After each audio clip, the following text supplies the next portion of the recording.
is the 48th level of the Backrooms.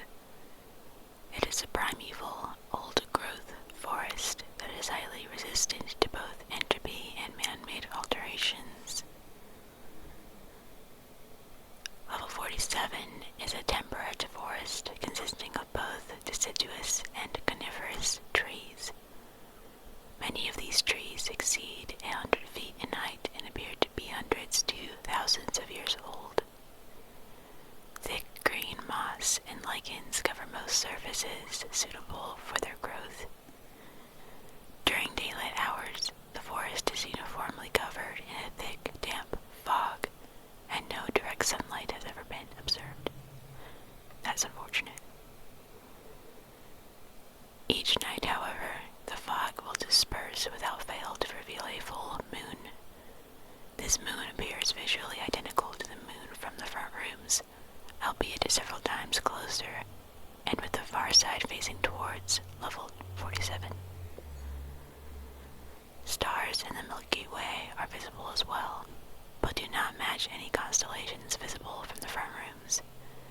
Though rare, silvery white auroras have been seen on occasion. Mapping level 47 has proven to be impossible due to exaggerated space-time distortions.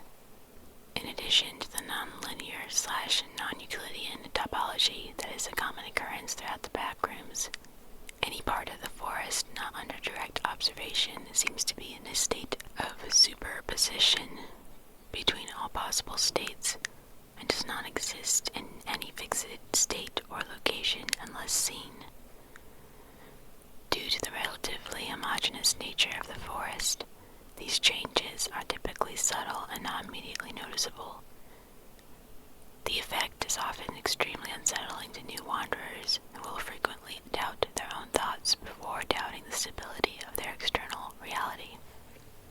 It also appears that time is suspended when objects are in a state of superposition, and returning to a state of superposition will often revert any damages or alterations that an object may have incurred while under observation. This means that any campfires or improvised tools and weapons will often, though not always, vanish or revert to an earlier state when direct observation is broken, complicating attempts at survival. Streams and other natural water sources are common on level 47 and are generally safe for human consumption. Mushrooms are the most plentiful and accessible food source, though some species are poisonous or hallucinogenic, and documentation of all native species is incomplete. Level 47 supports a large and diverse population of a numerous species of snakes, who feed upon small birds, mammals, and amphibians. While not all species are known to science, none of them appear to be anomalous, with one notable exception. Harming or killing any of the snakes on level 47 will result in the immediate appearance of a bright crimson 𝓘𝓷𝓼𝓽𝓪𝓰, referred to by the inhabitants as the Great Old Adder, or simply Great Adder, which will then proceed to hunt and devour the offending parties. There is no known instance where killing or harming a snake has not resulted in the appearance of the Great Adder, or of anyone successfully evading it or fending it off. Wanderers must remain vigilant and avoid accidentally injuring any snakes in order to avoid the wrath of this entity. It's worth mentioning that the snake's only natural predators on level 47 are crows and ravens, and this predation does not appear to upset the Great Adder. The Great Adder, along with the sacrosanct status of snakes on level 47, has resulted in it receiving the nickname the Adderwood. At night, packs of large black canids become active and will prey upon humans if presented with the opportunity. These canids, sometimes referred to as black shucks or Adderwood wolves, appear to use the profane nature of the forest to their advantage. Their long, painful howls travel for miles and serve as beacons to other pack members in the ever-changing landscape. When a scout finds prey, they will not let it out of their sight until they are joined by the rest of their hunting party. This typically typically results in the scouts stalking their quarry at a close range for prolonged periods of time without ever attacking, simply terrorizing them to the point of exhaustion.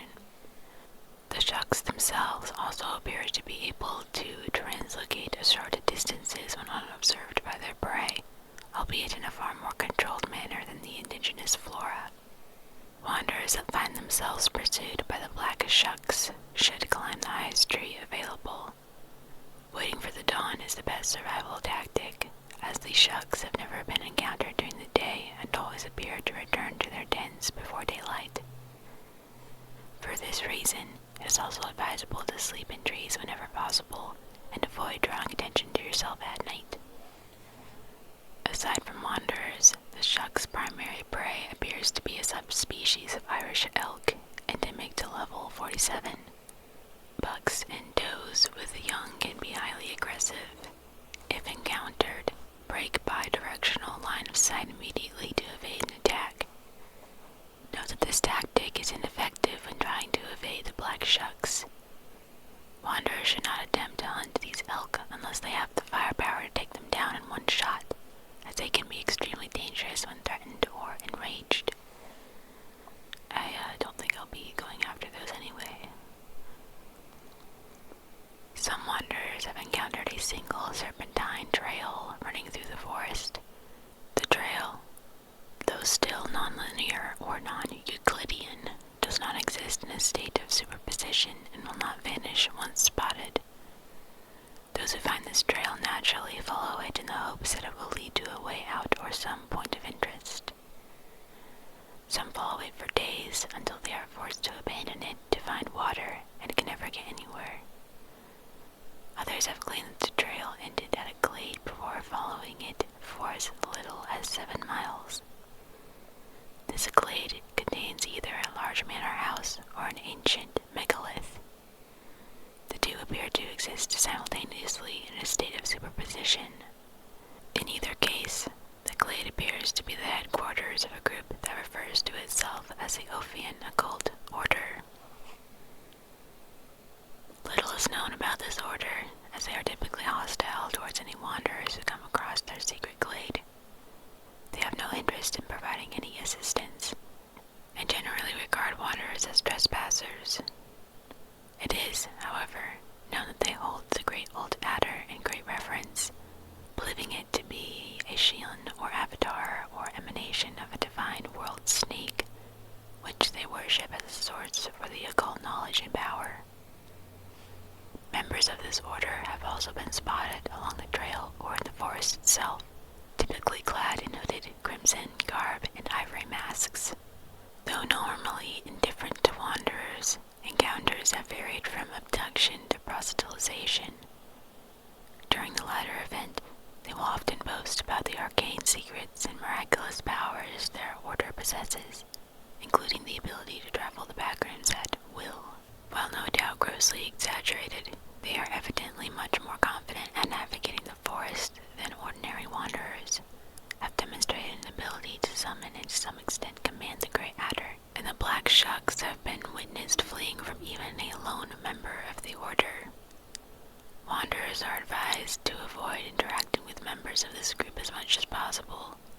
Do not antagonize them, and regard any promises of aid or salvation as duplicitous. No clipping is the only confirmed method to either enter or leave level 47. Fortunately, due to its high level of ontological instability, no clipping to or from level 47 is easier and more frequent than average. The hollows of dead trees appear to be especially prone to allow wanderers to no-clip out.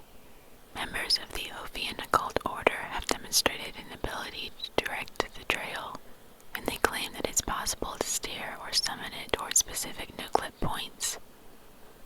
One member even claimed it was possible to reach the front rooms using this method, but he was immediately silenced by the rest of his party.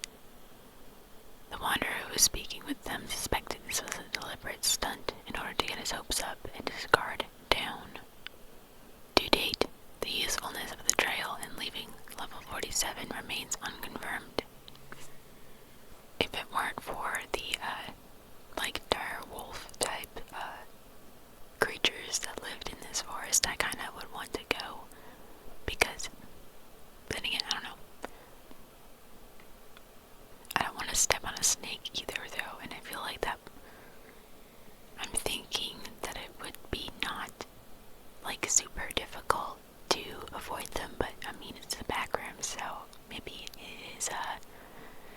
easy to just accidentally step on a snake.